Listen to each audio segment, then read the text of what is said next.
em Salvador tem um tipo de silêncio que não é paz, é abandono.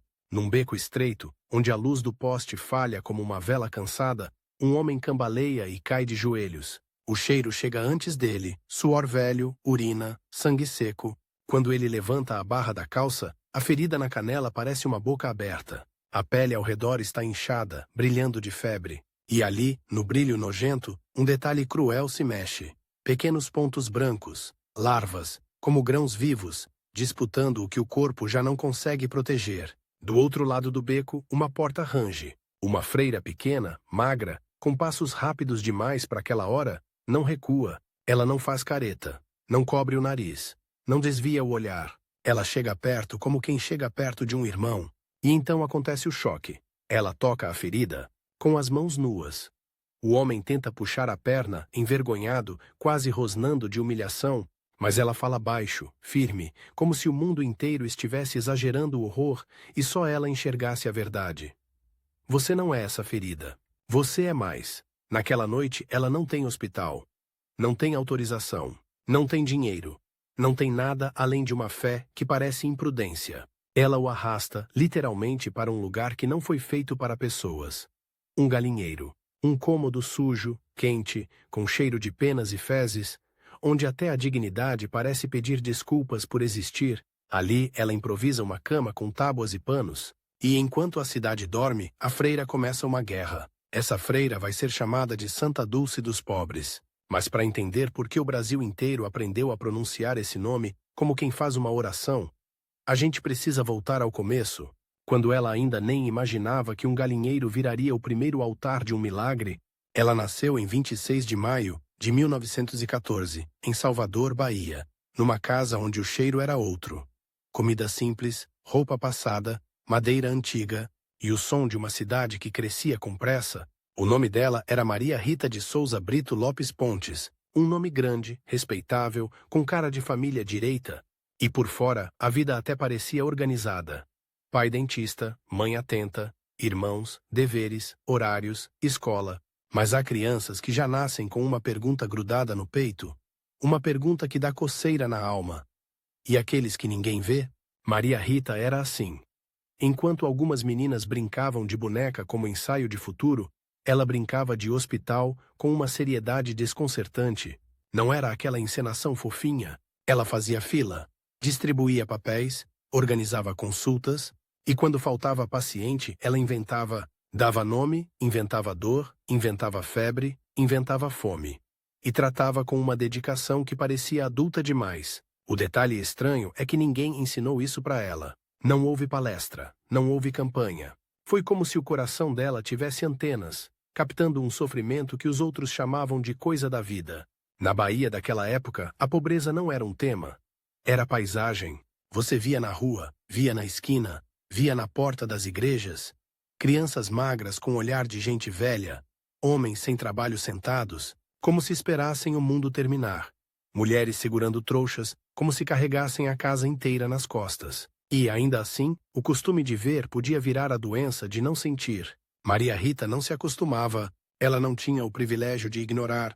E isso, numa família que queria ordem, começava a incomodar. A primeira batalha dela não foi com um político nem com a miséria, foi com a ideia confortável de que cada um tem seu lugar, porque o mundo ao redor parecia dizer: seu lugar é aqui dentro, limpinha, protegida. E o coração dela respondia: meu lugar é onde a dor mora. A mãe, Dona Augusta, era uma presença forte, não forte de grito, forte de sustentar o cotidiano, e Maria Rita a amava. Mas havia uma coisa que a mãe não conseguia controlar.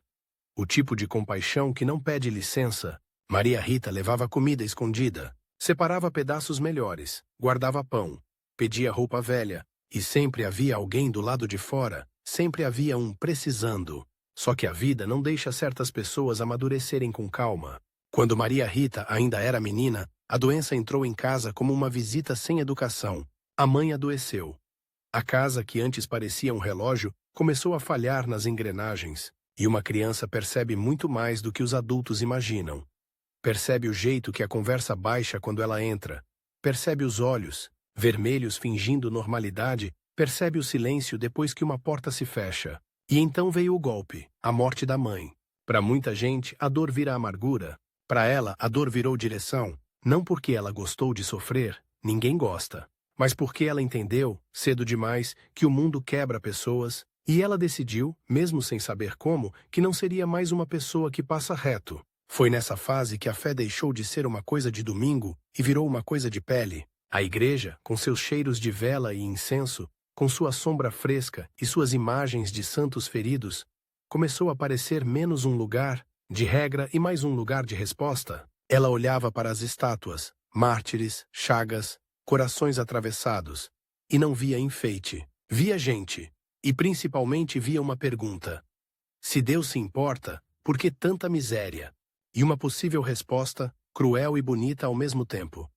Talvez Deus se importe através de alguém, só que alguém dá trabalho, alguém tem que agir.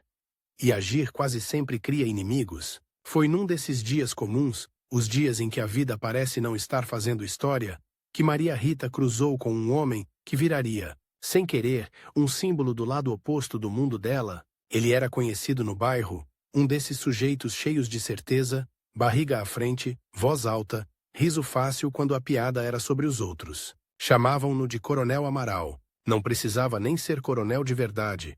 No Brasil daquele tempo, coronel era mais um jeito de existir do que um cargo. Ele se sentia dono. Dono da rua, dono da ordem, dono do que deveria ser. Num fim de tarde, ele viu Maria Rita entregar um embrulho para uma mulher pobre. Uma dessas mães com bebê no colo e cansaço no rosto. Ele soltou uma risada que não era alegre. Era superior. Menina, você quer salvar o mundo com pão? Ele disse alto para todo mundo ouvir. Daqui a pouco vai trazer essa gente para dentro de casa e dormir junto. As pessoas riram. Riso de quem prefere ficar do lado do forte. Maria Rita sentiu o rosto queimar, mas não recuou. E se eu trouxer? Ela respondeu simples. O senhor vai impedir? O coronel Amaral olhou como quem encontra uma pedra no sapato. Ele não respondeu. Mas o olhar dele prometeu. Isso não vai ficar assim. Maria Rita voltou para casa com o peito apertado. Não era medo. Era uma sensação pior. A certeza de que a bondade, quando é séria, vira provocação. E foi aí que ela começou a entender uma coisa que muitos santos aprenderam na prática. Ajudar os pobres não é só caridade, é confronto. Porque a pobreza não existe sozinha. Ela tem guardiões, tem justificativas, tem gente que lucra com ela, ou pelo menos se acomoda nela. E todo gesto de dignidade é um dedo apontado para a vergonha coletiva. Na adolescência, a vida dela poderia ter seguido um roteiro previsível: estudar, casar, ter filhos, viver a fé de forma discreta, ser uma boa moça. Mas havia nela uma inquietação que não combinava com previsibilidade. Ela era inteligente, sensível e tinha um magnetismo estranho. Quando ela falava de sofrimento, parecia que o assunto ficava real, como se a miséria tivesse rosto, nome, idade, como se não fosse estatística. E o mundo, quando encontra alguém assim, tenta domar, às vezes com carinho, às vezes com ironia, às vezes com pressão. Você é jovem demais. Você é frágil. Isso é mania. Isso passa. Deus não quer que você se desgaste. Ajude sim, mas com limites.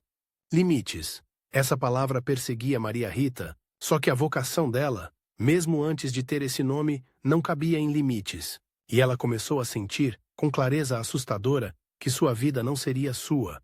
Não no sentido triste, no sentido radical, no sentido de pertencer. As primeiras inspirações vinham de lugares simples. Uma conversa na porta da igreja, uma criança pedindo moeda, um doente tossindo numa calçada, um velhinho dormindo sentado, coisas que todo mundo via e esquecia imediatamente, mas ela não esquecia. Ela voltava para casa e aquilo continuava lá, dentro dela, latejando como uma música que não termina. E quando a noite chegava, vinha junto uma espécie de culpa. Eu tenho cama, eu tenho comida, eu tenho proteção. E lá fora alguém está apodrecendo vivo. O detalhe é que essa culpa não paralisava, ela transformava. Ela começou a visitar doentes. Levava caldo, água, palavras, não como quem faz um favor, mas como quem cumpre uma obrigação íntima.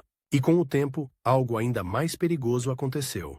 Ela começou a ser conhecida. Tem uma menina que ajuda, uma menina que aparece, uma menina que não tem nojo, uma menina que não tem medo. E ser conhecida nesse tipo de caminho é um convite duplo. Uns te amam, outros te caçam.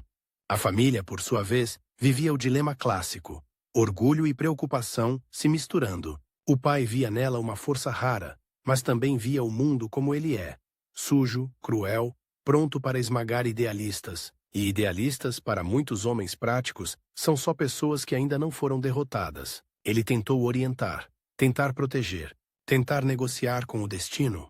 Ajude, minha filha, ele dizia, mas com cuidado. Você não vai consertar Salvador. E ela, com um olhar que já parecia mais velho do que sua idade, respondia algo como: eu não preciso consertar Salvador. Eu preciso consertar um pedaço do mundo por vez, um rosto por vez. Só que a vida dela não era feita apenas de doçura. Ela tinha um temperamento firme. Quando algo era injusto, ela ficava dura. E isso assustava, porque uma menina deveria ser delicada, agradável, obediente. Maria Rita era delicada, sim, mas como uma lâmina fina, pequena, porém afiada. Foi nessa fase que a ideia de ser religiosa deixou de ser sonho e virou certeza. Não uma certeza romântica, uma certeza que dá frio no estômago, como se ela enxergasse um corredor escuro à frente e mesmo assim caminhasse. O chamado vinha com imagens, hospitais, feridas, gente na rua, mãos estendidas, e também vinha com um sentimento estranho de inadequação ao mundo normal. Ela se sentia estrangeira entre festas e conversas vazias, como se tudo aquilo fosse barulho, e quando ela se aproximava de quem sofria, era como se o volume do universo ficasse certo. Mas a decisão não era só espiritual, era social, era política, no sentido mais profundo. Mexia com estruturas, e mexer com estruturas acorda adversários. O Coronel Amaral, por exemplo, continuava existindo como uma sombra. Ele aparecia em conversas, em comentários, em olhares. Essa menina vai dar problema. Essa menina incita os pobres. Essa menina se acha santa. Ele não precisava fazer nada ainda. Bastava representar uma força que existe em todo lugar.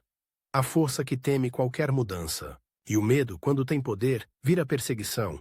Numa tarde quente, Maria Rita saiu de casa para levar um pacote a uma família que morava em condições quase impossíveis. Um barraco, apertado, cheiro de mofo, chão irregular. O pai estava doente, a mãe parecia esvaziada, as crianças tinham o tipo de olhar que não brinca mais. Ela entregou o pacote e ficou alguns minutos, ouviu, perguntou nomes, tocou a testa do homem, e ao sair, viu um grupo parado perto da rua, observando. Um deles, um rapaz mais velho, falou com deboche: vai levar eles para sua casa também, Santinha? A palavra Santinha veio como cuspida, e Maria Rita sentiu, pela primeira vez de maneira muito concreta, que a bondade dela estava criando uma história que outros queriam controlar, ou ridicularizar, ou punir. Ela caminhou de volta, o coração acelerado, e entendeu uma verdade que não cabe em frases bonitas. O caminho dela seria solitário às vezes, e perigoso, mas o perigo não era só externo, existia um inimigo ainda mais íntimo, o corpo. Maria Rita não era robusta, desde cedo tinha saúde frágil, cansava, tinha crises, sentia fraqueza, e qualquer pessoa sensata diria: descanse, preserve-se, só que a fome dos outros não descansa, a doença dos outros não preserva ninguém. E ela começou a viver essa contradição. Um corpo pequeno carregando uma vontade gigantesca. Ela estudava, ajudava, rezava, visitava e voltava para casa com a roupa cheirando a rua. Um cheiro que não era apenas poeira, era o cheiro do mundo real. E quando deitava, tinha noites em que parecia ouvir, no escuro, um coro de vozes invisíveis pedindo socorro. Talvez fosse imaginação, talvez fosse consciência. Para ela dava na mesma, era chamado. Com o tempo, as conversas sobre convento ficaram sérias. Ela falava com padres, com religiosas, buscava orientação, e dentro dela a ideia ia se cristalizando como pedra. Ela ia se entregar inteira, não para fugir do mundo, mas para mergulhar nele. E num paradoxo lindo, foi ali que ela começou a se aproximar do nome pelo qual seria conhecida depois. Dulce. Doce, não doce de açúcar. Doce como quem pega o amargo do mundo e decide engolir junto, para que o outro não precise engolir sozinho. Quando finalmente tomou a decisão de seguir a vida religiosa, houve reações variadas. Alguns se emocionaram, outros se indignaram. Tão jovem, tão bonita. Vai desperdiçar a vida. E ela, sem levantar a voz, fazia algo que desconcertava todo mundo. Ela não discutia. Ela apenas avançava, porque a maior prova de convicção não é gritar, é continuar. E enquanto ela avançava, o Coronel Amaral, esse símbolo de um mundo que não queria ser incomodado, também avançava do outro lado, construindo influência, espalhando comentários, preparando o terreno, como se pressentisse que um dia aquela menina pequena pisaria no calo de muita gente grande. No fim dessa primeira etapa da vida dela, antes de qualquer grande obra, antes de qualquer fama, antes de qualquer título, o que existia era isso, uma jovem baiana, marcada pela perda, movida por uma compaixão quase imprudente, com fé suficiente para desafiar o bom senso e cercada por um mundo que começava a perceber que ela não era só boazinha, ela era perigosa. Perigosa para a indiferença, perigosa para a ordem que se alimenta de miséria. E a pergunta que fica suspensa no ar, como um trovão antes da chuva, é simples. O que acontece quando uma pessoa decide que a dor dos outros é assunto dela? E mais, o que acontece quando essa pessoa encontra Deus não no altar, mas no cheiro de ferida, no prato vazio, na calçada fria? A decisão dela não veio com música de filme, veio com uma sensação quase física, como se alguém tivesse colocado uma mão no meio das costas e empurrado devagar. Vai, ela contou ao pai numa manhã em que o café cheirava mais forte do que o normal. A mesa estava arrumada. O mundo fingia rotina, mas a voz dela saiu com aquela calma perigosa de quem já atravessou a própria dúvida. Pai, eu vou entrar para a vida religiosa. O talher dele parou no ar. Não foi raiva, foi cálculo. A mente de um homem que já tinha visto demais, tentando medir o tamanho do precipício. Maria Rita, você é pequena, você tem saúde frágil. Você sabe o que isso significa? Ela sabia. Significava renúncia, disciplina, obediência. E no fundo, significava uma coisa que nenhum pai quer ouvir. Eu vou me expor ao que pode me destruir. Ele tentou argumentar com lógica.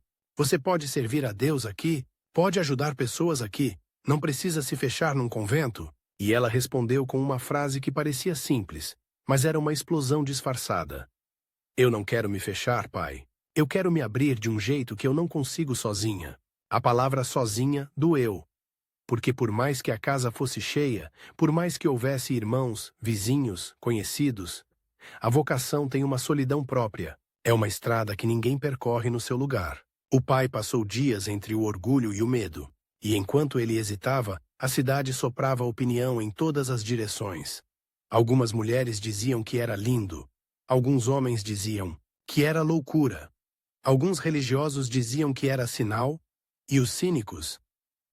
Os cínicos riam. E foi aí que o nome do Coronel Amaral voltou a aparecer, como uma barata saindo debaixo da pia quando apagam a luz. Ele visitou a casa numa tarde quente demais, com aquele jeito de quem não pede licença, só ocupa o espaço.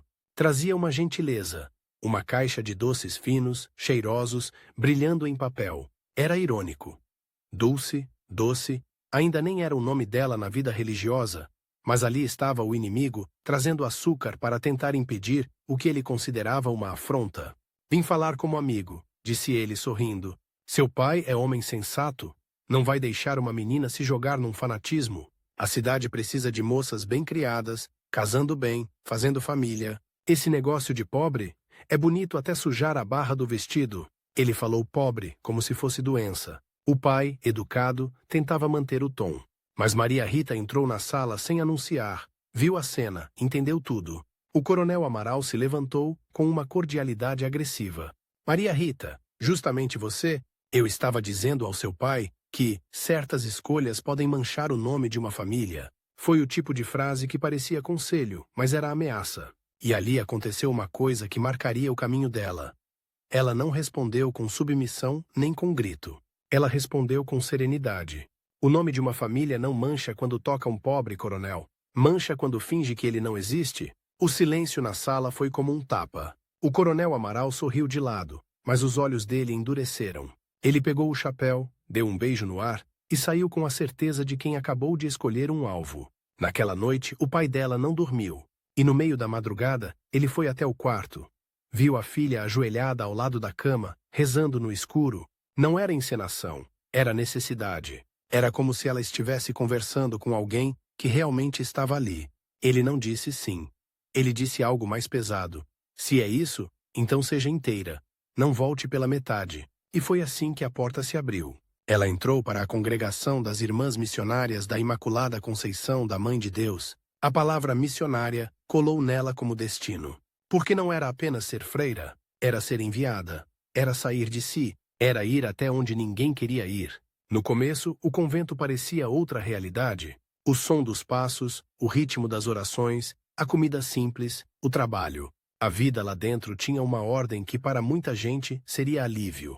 Mas para Maria Rita, aquela ordem era só o primeiro degrau. Ela não tinha vocação para ficar protegida. Ela tinha vocação para ser ponte. Só que a instituição, como toda instituição, tem medo do excesso. E ela era excesso. Excesso de compaixão. Excesso de insistência. Excesso de não consigo ignorar. As primeiras semanas foram uma mistura de encantamento e choque. Encantamento. Ela sentia que estava no lugar certo, como se o ar tivesse outra densidade. Choque. Ela descobriu que a obediência não era poesia. Era prática. Era abrir mão do próprio plano, todos os dias. E então veio o primeiro grande obstáculo. O corpo dela começou a protestar, febre que ia e voltava. Cansaço que não combinava com a idade. Tosse. Falta de ar. Havia dias em que ela parecia uma vela diminuindo, e num desses dias a superiora chamou-a para conversar. Você precisa descansar? Talvez Deus não esteja pedindo isso de você. Era uma frase bonita, quase protetora, mas no ouvido dela soou como um teste. Maria Rita baixou os olhos, respirou com dificuldade e respondeu: Se Deus não está pedindo isso de mim, então por que eu sinto que negar isso é negar a mim mesma? A superiora suspirou. Não por maldade, por responsabilidade, porque havia um limite real. Uma freira doente não ajudaria ninguém, só que a vida dela tinha uma lógica cruel. Quanto mais frágil ela se sentia, mais ela entendia os frágeis. E essa identificação virava combustível. Foi nesse período que ela escolheu o nome com que o Brasil inteiro aprenderia a pronunciar esperança. Dulce, em homenagem à mãe, sim, mas também como um lembrete de que mesmo no horror, ela queria ser presença de ternura. Uma ternura que não foge do sangue, nem do cheiro, nem da miséria. A cerimônia simples, os votos, o hábito, tudo aquilo podia parecer fim para quem via de fora, mas para ela foi o contrário, foi começo, como se ela tivesse pegado a própria vida e colocado numa mala sem alça, dizendo: agora me levem. Só que a primeira missão que deram à irmã Dulce teve gosto de armadilha. Mandaram-na para ensinar, para cuidar de crianças, para ficar num espaço relativamente limpo. Era serviço de Deus, claro, mas ela sentiu um incômodo. Não porque era pouco, cuidar de criança é um mundo inteiro, e sim porque ela sabia que do lado de fora havia outra sala de aula esperando por ela. A rua, e então ela começou a fazer o que sempre fez: obedecer por fora. E por dentro, buscar brechas. Ela dava aula, cuidava das rotinas, participava das orações, e nos intervalos, em horários impossíveis, ela saía com pequenas sacolas. Pão, remédios, panos, saía como quem vai comprar algo. Voltava com os olhos cheios de algo que não era cansaço. Era verdade? As outras irmãs percebiam. Algumas admiravam, outras se preocupavam, outras se irritavam. Dulce, você vai se destruir, diziam.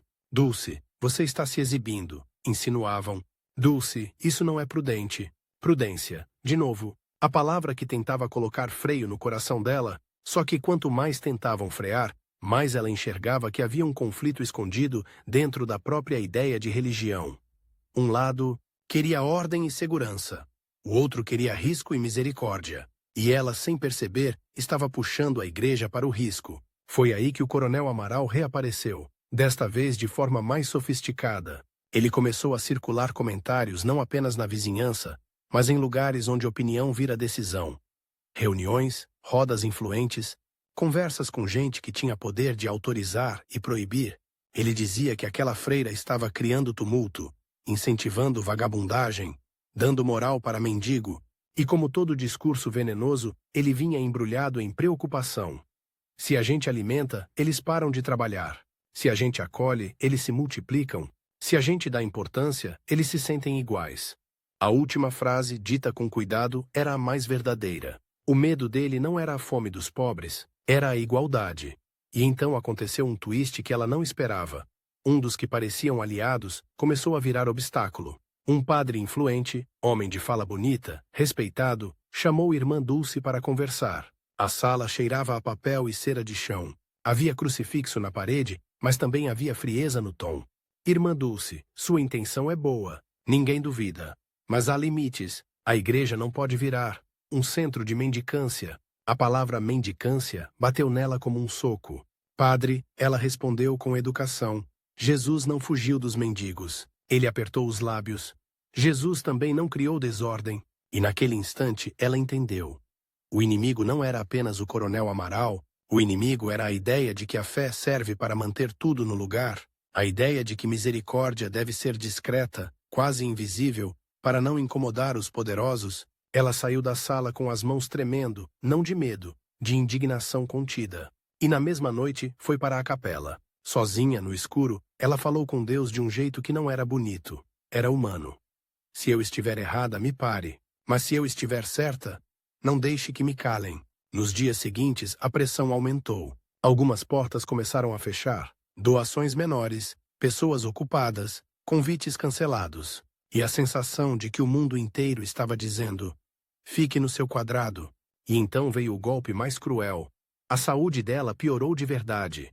Uma crise forte. Falta de ar, tossiu até sentir gosto metálico na boca. Quando viu, havia sangue no lenço. Sangue vivo, quente, manchando o pano como se alguém assinasse um aviso. Se continuar, você pode morrer. As irmãs ficaram assustadas, chamaram médico. O diagnóstico veio pesado, com palavras que transformam coragem em silêncio. Doença no pulmão, risco, necessidade de repouso, cuidados. E foi aí que a vida dela fez uma curva estranha, quase cinematográfica. O corpo disse, pare, e ela decidiu, acelere. Não por teimosia cega. Por uma lógica que só quem vê a miséria de perto entende. Quando você descansa, alguém não descansa. Quando você se protege, alguém fica exposto. Quando você se salva, alguém fica para trás. Ela começou a esconder parte do próprio sofrimento para continuar servindo. Não de forma irresponsável. Ela fazia o que podia. Mas como quem carrega uma vela protegendo a chama com a mão, mesmo queimando os dedos. E para piorar, a perseguição do Coronel Amaral ficou mais direta. Uma noite, quando Irmã Dulce voltava de uma visita, 2 homens a seguiram. Ela percebeu pelo som dos passos, pelo ritmo. A rua estava mais vazia, e a cidade tem um jeito de ficar hostil quando escurece. Ela acelerou. Eles aceleraram. Um deles falou, a Santinha vai onde a essa hora? A voz tinha riso, um riso sem humor. Ela não respondeu. Continuou andando. Deixa de bancar a heroína, disse o outro. Vai sobrar para você. Ela sentiu o coração bater na garganta, mas o corpo pequeno dela fez uma coisa que parecia impossível. Ela virou, encarou os 2 e disse com firmeza baixa. Se vocês querem me assustar, escolhem a pessoa errada. Eu tenho medo, sim. Mas eu tenho mais medo de ficar parada enquanto alguém morre na rua. Os homens trocaram um olhar, como se aquela resposta tivesse tirado a graça da ameaça. E depois de alguns segundos, se afastaram. Mas a mensagem ficou.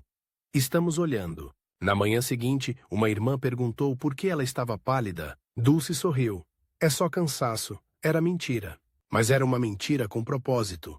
Ela não queria que o medo se espalhasse. E paradoxalmente, o medo dela virou sinal para outras pessoas. Porque quando alguém enfrenta o que a maioria evita, isso chama aliados como fogo, chama mariposa. Gente simples começou a aparecer com pequenas ofertas. Um saco de arroz, um remédio vencendo, uma coberta, um pedaço de tecido. Coisas pequenas que somadas viravam milagre. E aí veio outro twist. O Coronel Amaral, tentando humilhá-la, acabou ajudando sem querer a aumentar a fama dela. Ele deu uma entrevista informal numa roda de conhecidos, falando alto como sempre. Essa freira está enchendo Salvador de mendigo. Daqui a pouco vai querer botar doente dentro de igreja. A frase era para ser escândalo. Virou propaganda. Porque alguém repetiu na feira, outro repetiu na fila do pão, outro repetiu na porta da igreja, e de repente havia gente dizendo, você ouviu? Tem uma irmã que ajuda doente. Dizem que ela acolhe gente que ninguém acolhe. Dizem que ela não tem nojo. E quando uma cidade começa a dizer dizem, o destino já está em movimento. Só que ainda faltava uma coisa para o chamado dela se tornar irreversível. Um choque final, um encontro que fizesse o coração dela Bater no mesmo ritmo da rua? Esse encontro aconteceu de um jeito brutal. Ela foi chamada para ver um homem que estava muito mal, numa área pobre. Quando chegou, viu um corpo no chão, magro demais, pele colada no osso. O homem respirava com dificuldade, olhos perdidos. O cheiro era insuportável, uma mistura de infecção e abandono. Ao lado dele, uma criança chorava baixinho, sem entender se chorava pelo pai ou pelo medo. A família não tinha dinheiro para médico, não tinha transporte, não tinha nada. E o que doeu em Dulce não foi só a doença. Foi o fato de que, para o mundo, aquele homem já estava morto antes de morrer. Era invisível. Ela se ajoelhou, pegou a mão dele, sentiu a pele quente. "Eu estou aqui", disse. E naquele instante, o homem abriu os olhos de verdade, como se a frase tivesse trazido o mundo de volta por um segundo. Ele tentou falar algo. Não conseguiu. Apenas apertou os dedos dela com uma força mínima, mas cheia de desespero. Dulce saiu dali com a garganta fechada. Ela caminhou sem sentir os pés. E ao chegar, foi direto para a superiora. "Eu preciso fazer mais", disse. "Você já faz muito." "Não é muito, é pouco. É uma gota no incêndio." A superiora tentou ser firme. "Você está doente, Dulce. Você não pode carregar o mundo." E Dulce respondeu, com uma lucidez que quase assusta. "Eu não quero carregar o mundo. Eu quero carregar os que o mundo derrubou." Naquela noite, de novo na capela, ela não pediu força como quem pede energia. Ela pediu direção. Pediu uma porta. Pediu um caminho concreto. Porque a compaixão dela não era só sentimento, era projeto. E quando a fé vira projeto, ela começa a incomodar gente grande. Do lado de fora, o coronel Amaral também planejava. Ele queria cortar a fonte, pressionar doadores, influenciar autoridades, espalhar a ideia de que Dulce era perigosa, radical, imprudente. Ele queria transformar amor em suspeita. E no meio desse cabo de guerra, Salvador parecia respirar pesado, como se a cidade inteira estivesse prestes a assistir ao nascimento de algo novo, ou à destruição de uma freira frágil que insistia em desafiar o óbvio. O que Irmã Dulce ainda não sabia é que a vida estava prestes a jogar nas mãos dela um lugar improvável, quase ridículo, que viraria símbolo, um lugar que faria os poderosos rirem, até perceberem que não era piada. Um galinheiro. E quando a história chegar nesse ponto, a pergunta vai mudar de forma. Não vai ser mais o que acontece quando uma pessoa decide ajudar? Vai ser o que acontece quando essa pessoa decide criar, com as próprias mãos, um refúgio onde ninguém mais quer investir nenhum olhar? O galinheiro ficava nos fundos de um convento, um lugar que ninguém olhava duas vezes. Não tinha a dignidade de um quarto, nem a intenção de um abrigo. Era só o que era. Madeira velha, cheiro de pena, fezes secas grudadas em cantos, calor que parece ficar preso no ar, um lugar onde a vida humana, se entrasse, entraria como intrusa. E foi exatamente ali que Irmã Dulce decidiu começar o impossível. Tudo começou com um único corpo. Depois 2, depois 3. A cidade despeja gente como quem despeja lixo. E quando alguém abre uma porta, mesmo que seja uma porta de galinheiro, o mundo descobre. Na primeira noite, ela arrastou um homem com febre alta para dentro daquele espaço, deitou-o numa tábua coberta por panos. O homem tremia como se o próprio espírito estivesse com frio. Dulce pegou água, limpou o rosto dele, afastou as moscas com a mão como quem afasta insultos. O cheiro era agressivo, e ainda assim, ela respirava como se aquilo fosse incenso. A diferença entre um santo e um curioso é simples. O curioso visita a miséria. O santo decide morar perto dela. Na manhã seguinte, as outras irmãs viram o que ela tinha feito e reagiram do jeito que qualquer grupo responsável reagiria. Choque, preocupação, quase raiva. "Dulce, você enlouqueceu? Isso aqui não é lugar de doente." Ela não discutiu, só olhou para o homem, depois para elas. "E onde é o lugar dele? Na rua?" O silêncio veio, porque não havia resposta bonita. A superiora tentou ser firme. "Você precisa de autorização." Dulce assentiu como se tivesse ouvido. Mas dentro dela já tinha uma certeza perigosa. Há coisas que a fome autoriza, e aí ela fez o que muita gente não entende até hoje. Ela transformou a desobediência em método, sem perder o respeito. Era como se ela dissesse: "Eu obedeço à igreja, mas eu também obedeço ao evangelho. E quando os dois parecem se contradizer, eu vou me agarrar ao que salva alguém agora?" O galinheiro virou enfermaria improvisada, depois virou abrigo, depois virou escândalo. Homens feridos, mulheres exaustas, idosos sem família, crianças magras demais. Todos começaram a aparecer como se a dor tivesse ouvido falar de uma porta. E com eles vieram coisas que não aparecem em radiografia bonita. Pus, sangue, vermes, feridas abertas, tosses que cuspem vida fora, cheiro de gangrena, olhos delirantes. Dulce via tudo isso e não romantizava. Ela não dizia, é fácil. Ela só fazia. As mãos dela aprenderam a lavar corpo de desconhecido como quem lava a própria vergonha coletiva. O corpo humano, quando está quebrado, tem uma verdade brutal. Ele não finge. Ele fede, ele sangra, ele suplica. E Dulce respondia. Só que a cidade não gosta quando alguém transforma a miséria em espelho, porque o espelho mostra o rosto feio do sistema, e se tem uma coisa que poder odeia, é espelho. O coronel Amaral soube do galinheiro e riu como quem encontra munição. Eu avisei, dizia ele. Ela está virando a casa de Deus em chiqueiro de mendigo. Ele começou a mover peças com mais agressividade, falou com autoridades sanitárias, falou com gente de polícia, falou com políticos locais. Era fácil vender a ideia. Risco de doença, ameaça à ordem, bagunça. E em pouco tempo, chegaram os primeiros homens de inspeção. Dulce estava ajoelhada limpando um ferimento quando ouviu passos pesados. O galinheiro ficou pequeno demais para a presença deles. Um fiscal, com prancheta e nojo mal disfarçado, olhou em volta como se estivesse num crime. Isso aqui é ilegal. Dulce levantou devagar, as mãos molhadas, sujas, mas a voz limpa. Ilegal é deixar gente morrer na rua. Ele franziu o rosto. Irmã, não é assim que funciona. Há normas, há regras. E Dulce respondeu com uma calma que era faca. Se as regras servem para proteger a vida, eu aceito. Se servem para proteger o conforto de quem não sofre, eu desobedeço. O fiscal não estava acostumado a uma freira que falava como se tivesse autoridade moral real. Ele ameaçou. Vamos fechar isso. E aí o primeiro grande twist da fase adulta dela começou a se desenhar. Dulce entendeu que não bastava acolher. Ela precisava lutar.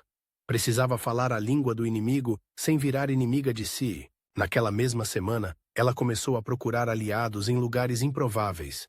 Médicos, comerciantes, políticos menores, gente que tinha alguma influência e, principalmente, gente que tinha vergonha guardada no peito. Ela batia de porta em porta com um argumento simples e terrível. Se o senhor fechar meu galinheiro, para onde o doente vai? Alguns desviavam, outros recusavam. Alguns davam migalhas só para aliviar culpa. Mas aos poucos ela descobriu uma coisa poderosa. O coração humano é covarde, mas também é contaminável. Uma pessoa corajosa pode infectar outras com coragem. E assim surgiu uma rede. Um médico jovem começou a aparecer escondido, ajudando com orientações e remédios. Uma costureira do bairro trouxe panos limpos. Um padeiro deixou na madrugada sacos de pão perto do portão. Uma senhora rica, tocada por uma história, enviou lençóis usados. Nada disso resolvia tudo. Mas cada gesto era uma parede erguida contra o abandono. Enquanto isso, Dulce fazia o impossível do jeito mais humano. Improvisava. Ela aprendeu a esticar recursos, como quem estica o próprio corpo. Um comprimido virava meio. Um lençol virava 4 faixas. Um caldo ralo virava sopa com mais sustância, porque ela mexia com fé e sal. E no meio daquilo, o corpo dela continuava frágil. Às vezes ela tossia até ficar tonta. Às vezes tinha febre e escondia. Havia noites em que ela se apoiava na parede para não cair. E depois, ao ouvir um gemido, esquecia de si. Se alguém perguntasse por quê, ela poderia responder 1000 coisas. Mas a verdade era mais simples. Ela não suportava a ideia de que alguém morresse sem ser amado. O coronel Amaral não desistia. Ao contrário, ele percebeu que ridicularizar não bastava. A freira estava crescendo como um incêndio. E quando um incêndio cresce, o poder tenta cortar o oxigênio. Ele começou a atacar as doações, pressionava comerciantes. Você vai apoiar essa bagunça? Falava com autoridades. Isso vai atrair marginal? Espalhava boatos. Ela guarda gente perigosa. O veneno era sempre o mesmo. Transformar pobre em ameaça, até que, numa manhã, veio o golpe que poderia ter acabado com tudo. Uma ordem. O espaço deveria ser desocupado. O abrigo seria fechado.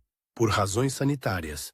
O papel tinha carimbo. Tinha assinatura. Tinha o peso frio da burocracia. As irmãs ficaram desesperadas. A superiora chamou Dulce. Irmã, você precisa parar. Você está colocando toda a comunidade em risco? Dulce ouviu, e algo dentro dela endureceu. Não contra a igreja, mas contra o medo. Madre, eu entendo. Eu entendo o risco, mas eu não posso mandar essas pessoas de volta para a rua. Então o que você quer fazer? Enfrentar a autoridade? Dulce respirou. Uma tosse ameaçou, ela engoliu. Eu quero enfrentar a morte. Naquele dia, Dulce fez uma coisa que ninguém esperava. Ela foi pessoalmente falar com quem decidiu, não mandou recado. Não se escondeu atrás de não posso. Ela foi pequena, frágil, mas com uma coragem que fazia homens grandes parecerem pequenos. O homem que a recebeu, um funcionário importante com mesa grande, olhou para ela como se ela fosse inconveniente. Irmã, isso não é assunto para emoção? E Dulce respondeu. Não é emoção. É carne, é sangue, é gente. Ele tentou argumentar com números, normas, riscos. Ela ouviu tudo. E então fez algo que desestabiliza qualquer burocrata.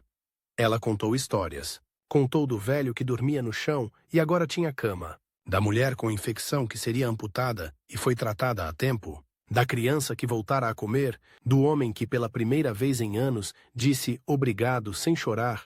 E no final ela não pediu. Ela provocou. O senhor vai assinar a volta deles para a rua? Se assinar, assine sabendo que está escolhendo quem morre. O homem ficou em silêncio. E naquele silêncio, Dulce percebeu o que sempre percebeu. Por trás de cargos há pessoas. Algumas ainda têm consciência. A ordem não foi revogada totalmente, mas foi adiada. Um prazo, uma exceção, uma brecha. E Dulce entendeu. Brecha é caminho. A partir dali, o galinheiro ficou pequeno demais. A demanda explodiu. Porque a notícia corre mais rápido que a ambulância quando é notícia de esperança. E Dulce, em vez de recuar, fez o que parecia loucura. Ela expandiu, ela começou a organizar, sistematizar, criar rotinas, pedir ajuda.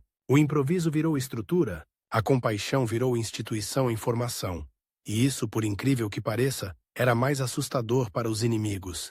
Porque um gesto isolado você ridiculariza, mas uma obra que se organiza, essa você precisa combater de verdade. O coronel Amaral percebeu isso e mudou de estratégia. Se não dava para fechar, era preciso desacreditar. Ele espalhou um boato venenoso.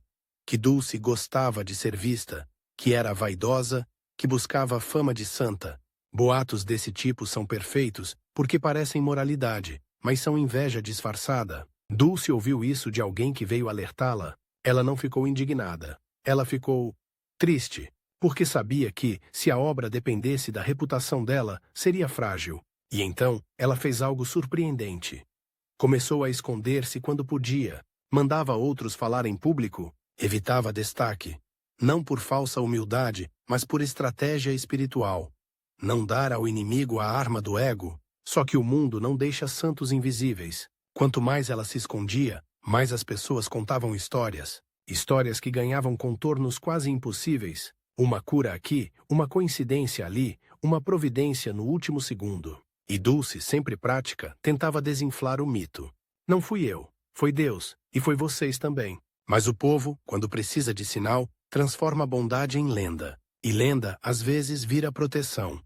Quanto mais amada ela era pelos pobres, mais difícil ficava atacá-la sem pagar preço político. E então veio o conflito mais cruel de todos. O momento em que ela precisou escolher entre a própria vida e a vida dos outros, de um jeito brutalmente concreto. Ela teve uma crise séria. O pulmão parecia não aguentar, a respiração virou trabalho. Cada inspiração doía como se o ar tivesse espinhos. O médico foi direto. Irmã, se continuar nesse ritmo, você vai morrer cedo. As irmãs imploraram. A superiora quase ordenou repouso. Dulce aceitou repousar, mas só até o primeiro pedido de socorro. Porque enquanto ela descansava, alguém bateu no portão. Uma mulher em trabalho de parto, fraca, sem assistência. A família desesperada, sem tempo. Dulce levantou. O corpo reclamou.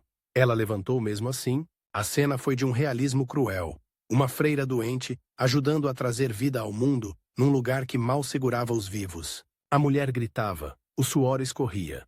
O ar estava pesado. Dulce dava instruções com voz firme, segurava mãos, guiava, rezava em silêncio. Quando o bebê chorou, um choro fino, rasgando o ar como uma lâmina de esperança, Dulce sentiu lágrimas que não eram bonitas, eram cruas, porque ela sabia. Enquanto houver vida nascendo na pobreza, vai haver sofrimento tentando matá-la. Depois, ela sentou no chão e ficou ali, respirando como se tivesse corrido quilômetros. Uma irmã veio ajudá-la. Dulce, você vai se acabar. E ela respondeu baixinho, quase sorrindo. Eu me acabo. E Deus me refaz. Essa frase podia soar poética, mas a realidade era: o corpo dela estava se pagando em prestações. E ela aceitava. A obra crescia. O galinheiro já era símbolo. Outros espaços começaram a ser usados. Um grupo de voluntários se formou. A engrenagem de uma instituição social começava a girar, mesmo que rangendo. E no centro, Dulce, pequena, firme, incansável, o coronel Amaral, vendo que a destruição frontal não funcionava, tentou um último golpe. Cooptar, aproximar-se fingindo apoio para controlar por dentro. Ele mandou um emissário, alguém bem falado, para oferecer ajuda oficial, com condições. O coronel pode garantir recursos, mas precisa de organização, prestação de contas. E, claro, alguma supervisão. Controle. Dulce ouviu com atenção, não porque fosse ingênua, mas porque sabia que recursos salvam vidas. E aí veio o twist. Ela recusou. Se ele quer ajudar, ajude. Sem mandar, sem usar pobre como vitrine. O emissário sorriu, como quem acha a freira bonitinha na sua moral. Irmã, não seja radical. O mundo funciona assim? E Dulce respondeu com uma frase que parecia simples, mas carregava dinamite. O mundo funciona assim. Porque gente boa aceita. O emissário foi embora. E no mesmo dia, começaram novas pressões.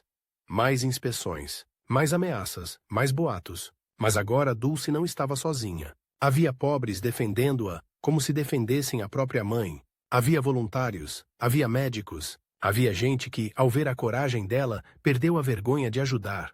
E a obra se consolidava como algo que ninguém conseguiria apagar sem deixar um buraco na cidade. Nessa fase, Dulce começou a pregar de um jeito que não era só com palavras. O sermão dela era logística, limpeza, cuidado, comida, cama. Cada colchão improvisado era uma homilia. Cada ferida lavada era uma catequese silenciosa. E quando ela falava em público, raramente, as frases dela tinham peso porque vinham de um lugar real. Ela não falava sobre os pobres. Ela falava com a marca deles nas mãos. Ela dizia coisas que incomodavam. Caridade não é jogar sobra. É repartir como irmãos. Quem olha um pobre e não se vê nele, ainda não entendeu o Evangelho. O problema não é o pobre pedir. O problema é a gente precisar ser pedido para fazer o óbvio. Essas frases corriam pela cidade como faísca. E, em algum ponto, mesmo quem não era religioso começou a respeitá-la. Porque havia algo raro nela. Coerência. O que ela dizia, ela fazia. O que ela pregava, ela suportava. O corpo dela, porém, cobrava. Ela emagreceu. A tosse virou companheira. Havia dias em que ela quase desmaiava, mas do lado de fora, a obra parecia ter vida própria, como se o galinheiro tivesse virado o útero de um organismo social gigante. E então, num momento decisivo, quando tudo poderia desandar, aconteceu um sinal cruel e belo. Uma das pessoas que ela tinha acolhido, um homem antes conhecido como Caso Perdido, recuperou-se o suficiente para trabalhar e começou a ajudar no abrigo. Ele fazia limpeza, carregava água, arrumava camas. E um dia, olhando para Dulce, disse: Irmã, a senhora me devolveu o nome. Devolveu o nome. Essa frase ficou nela como tatuagem, porque era isso. Ela não estava salvando corpos apenas, estava devolvendo identidade, tirando gente do lixo simbólico. E quando você tira gente do lixo, você cria inimigos. O coronel Amaral sabia disso. E ele planejava um ato final. Algo que não fosse apenas pressão, fosse humilhação pública. Uma tentativa de provar que Dulce era fraude, desordem, perigo. Ele queria um escândalo que explodisse em manchete. E para isso precisava de uma faísca. Essa faísca já estava sendo preparada no silêncio. Um episódio envolvendo um doente que chegaria no limite. Uma noite em que faltaria remédio, um momento em que a cidade inteira olharia para o galinheiro e perguntaria: isso é santo? Ou é loucura? E quando isso acontecer, Dulce vai ter que mostrar que o milagre não é mágico. O milagre é insistência. A faísca que o coronel Amaral queria não veio como ele imaginava. Não foi um crime espetacular, nem uma manchete fabricada com facilidade. Foi pior, foi mais humano. Foi um momento em que a obra de Irmã Dulce ficou nua, sem glamour, sem sobra, sem proteção. e todo mundo pôde ver o que sempre preferiu fingir que não via: uma noite de chuva pesada. Daquelas chuvas de Salvador que parecem ter raiva, batendo nas telhas como punhos, o abrigo improvisado lotado, gente tossindo, gemendo, febril, o ar quente, úmido, saturado de cheiro de remédio barato e corpo cansado, as lâmpadas fracas tremendo como se fossem desistir também. E então aconteceu. Um menino chegou carregado nos braços do pai, pequeno, mole, pálido, olhos virando. O pai molhado, tremendo, repetindo a mesma frase, como se fosse oração e pedido ao mesmo tempo. Pelo amor de Deus. Pelo amor de Deus, o menino precisava de um remédio específico, e naquela noite não tinha. Não tinha porque não tinha dinheiro. Não tinha porque a cidade ajudava, mas com limites. Não tinha porque as doações pressionadas tinham diminuído. Não tinha porque o coronel Amaral, nos bastidores, vinha cortando oxigênio. Irmã Dulce sentiu um gelo no estômago. Não era medo dela. Era medo de assistir uma vida escapar por falta de algo tão pequeno que parecia insulto.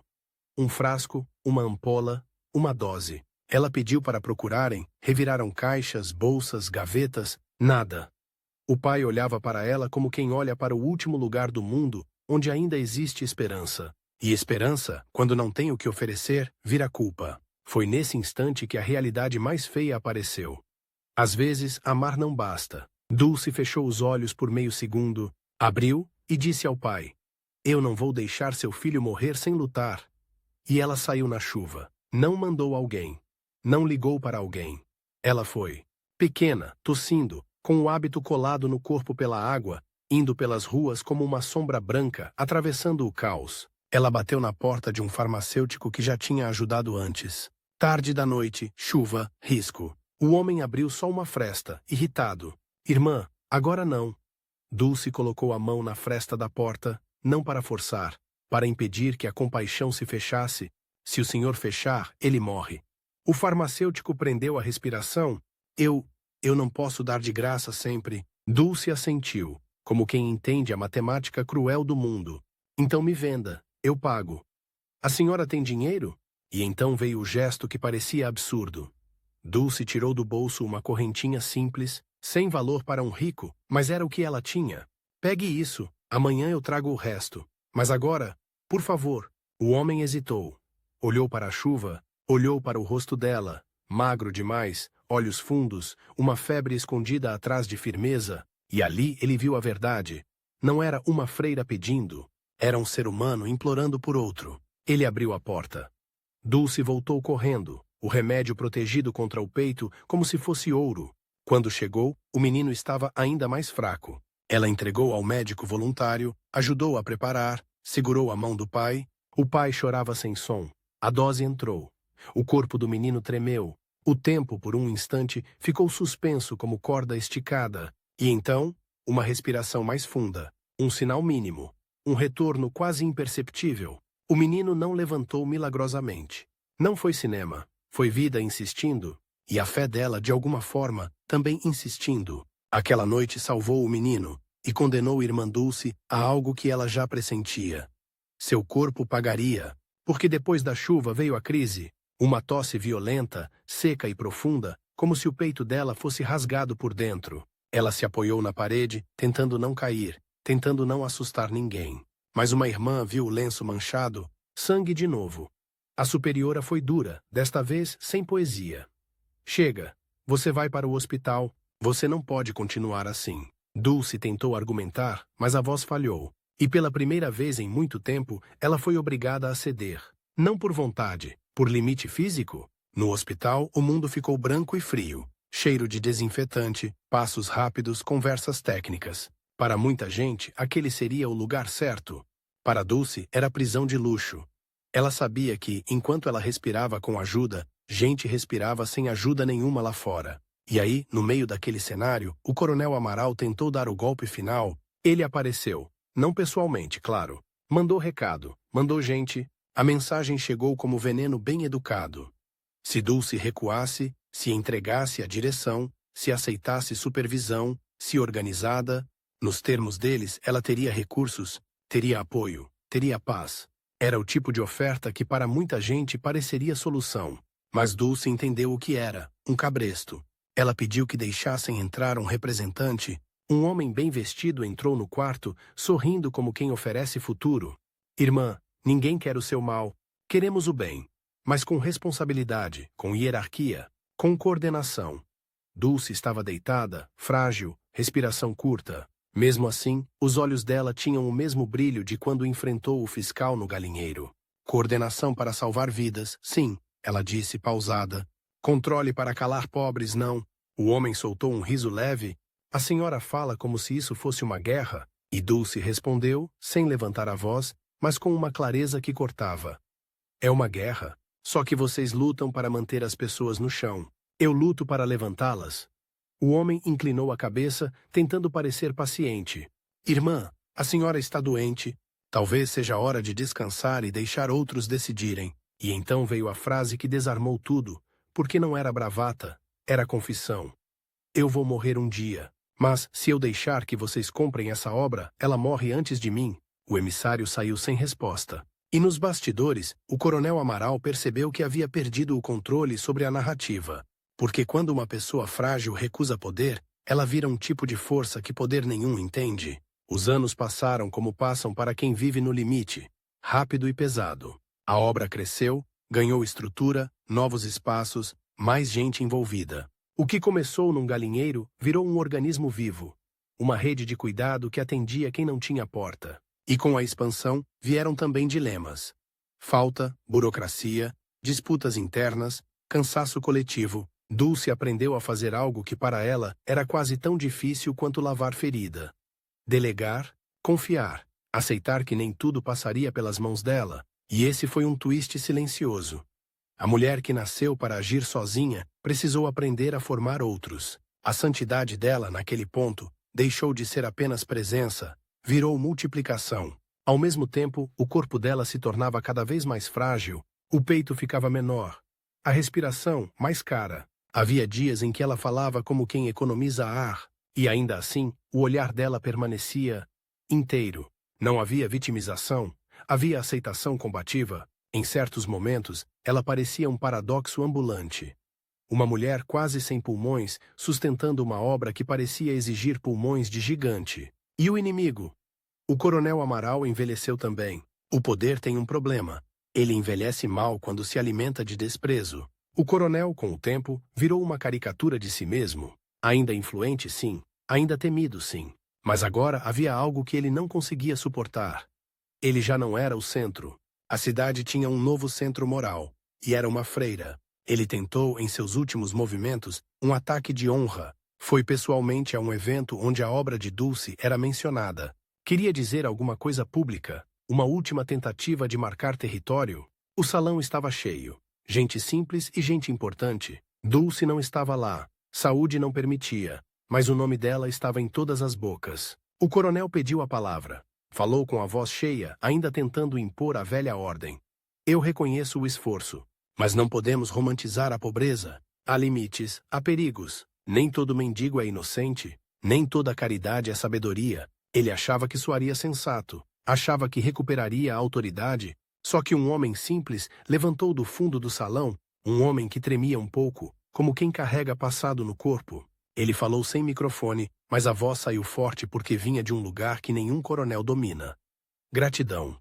Coronel, eu era um dos que o senhor chamava de lixo, e foi irmã Dulce que me deu cama quando eu nem lembrava meu nome. Se o senhor acha isso perigoso, então o perigo é a sua indiferença. O salão ficou mudo. O coronel tentou responder, mas as palavras ficaram pequenas, porque contra argumento você debate, contra testemunho você engole. E naquele momento, o coronel Amaral entendeu, talvez tarde demais, que havia perdido a guerra para aquilo que ele mais desprezava. Um gesto de humanidade. A vida de Dulce entrou na fase em que cada dia parecia uma despedida lenta. Ela passou a viver mais próxima de hospitais, tratamentos, limitações. Mesmo assim, quando podia, ela voltava para ver as pessoas, não como fundadora, como irmã, como alguém que precisava olhar nos olhos para lembrar por que tudo existiu. Havia cenas que se repetiam com variações dolorosas. Doentes estendendo a mão, mães agradecendo chorando, voluntários cansados pedindo orientação, jovens querendo entender o como. E Dulce sempre devolvia a pergunta para o essencial. Não me sigam. Sigam o que é certo. Nos últimos anos ela estava muito fraca. A respiração já não era apenas curta. Era dependente. O corpo que ela tinha gasto como ferramenta de amor estava cobrando o preço final, mas há uma coisa que não enfraqueceu. A presença dela, mesmo sentada, mesmo deitada, mesmo silenciosa, ela parecia ocupar o ambiente com uma paz inquieta. Uma paz que não era tudo bem. Era eu estou aqui. No começo de 1992, o fim começou a aparecer sem disfarce. O rosto dela ficou ainda mais fino. As mãos pareciam mais leves, como se estivessem se despedindo do peso do mundo. Ela falava pouco, economizava ar, mas quando falava, ainda acertava no centro. Um dia, uma irmã perguntou chorando: Irmã Dulce, a senhora tem medo? Dulce olhou para ela com uma ternura quase maternal, respirou e respondeu: Eu tenho medo de vocês esquecerem. A irmã apertou os olhos, confusa. Esquecerem o quê? Dulce demorou alguns segundos, como se cada palavra custasse.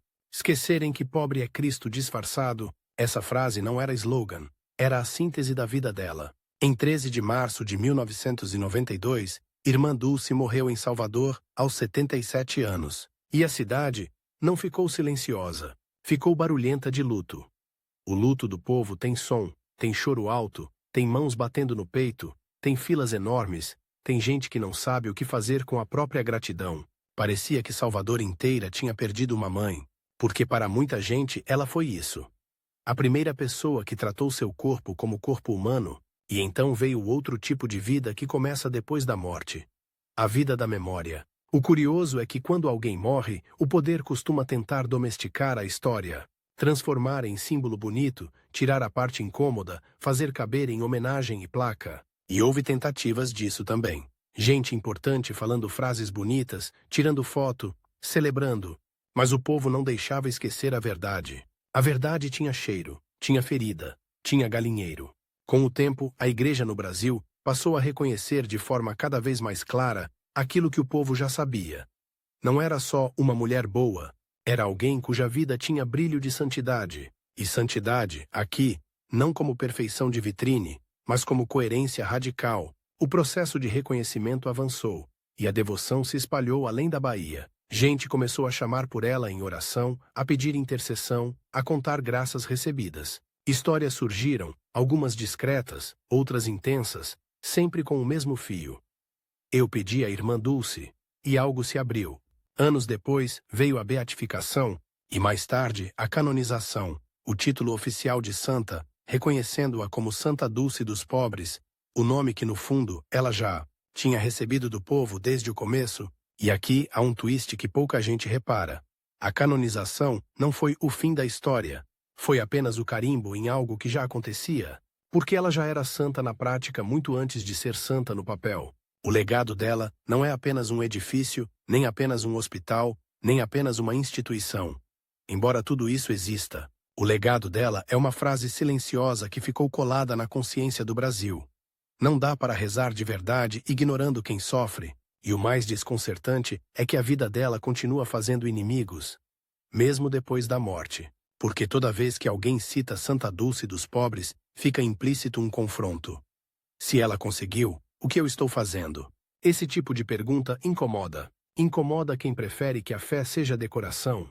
Incomoda quem lucra com desigualdade. Incomoda quem se acostumou a passar reto. E ao mesmo tempo, ela continua criando aliados. Voluntários, médicos, doadores, gente simples que decide ajudar alguém na rua. Gente que abre a porta. Gente que transforma um não posso em vamos dar um jeito.